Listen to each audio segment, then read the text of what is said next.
Bonjour, aujourd'hui je vais vous montrer comment rajouter une quincaillerie dans un caisson. Pour l'exemple, je vais faire la Ventus HK. Donc, la première chose, on va la rajouter dans notre recette de matériaux. Donc, on va dans notre Specification Group, dans la recette, cliquez à droite Show Material File. Je m'en vais dans Hardware Library. Je l'ai déjà, mais pour en rajouter, je clique à droite Add Material. Je vais prendre le nom dans la description. Je vais rajouter un autre. Je peux rentrer aussi un code de produit, un prix à l'unité.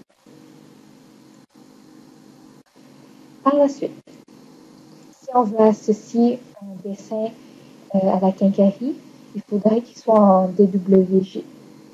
J'en avais un sur mon bureau.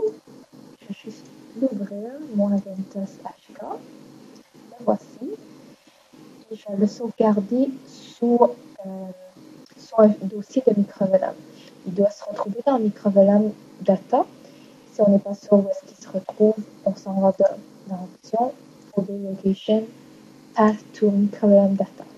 Présentement, il se retrouve sur mon C, Programme phare, Microvolume Toolbox C7, LS et Microvolume Data. Là, je vais faire OK. Je vais faire un file Save As. Et je vais aller chercher mon C.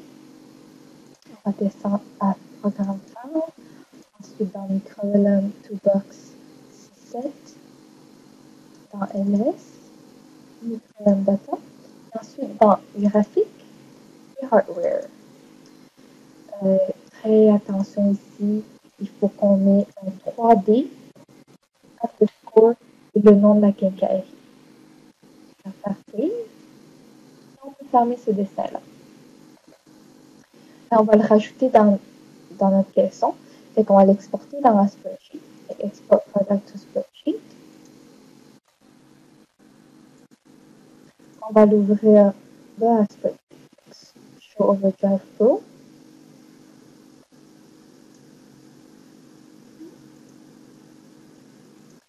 Je vais aller ouvrir mon caisson. Je clique à droite, Show Part List. Ensuite, je m'en vais dans mon onglet Subassembly. Je m'assure que je suis sur la cellule de la porte relevante. Je clique à droite, Show Subassembly File. Ensuite, on s'en va dans l'onglet Hardware Part. Je les ai déjà ici. On peut écrire le nom de la quincaillerie. Et si on a peur de faire une faute d'orthographe, on va cliquer à droite, Show Hardware List. Et il se retrouve ici. On fait tout simplement OK. Il se rajoute. J'en ai 3, j'en aurais pas besoin, fait que je vais l'effacer. Ensuite, on va rentrer la quantité.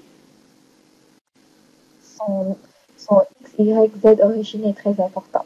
En X, il se retrouve à l'épaisseur de mon côté gauche, moins mon dégagement de porte.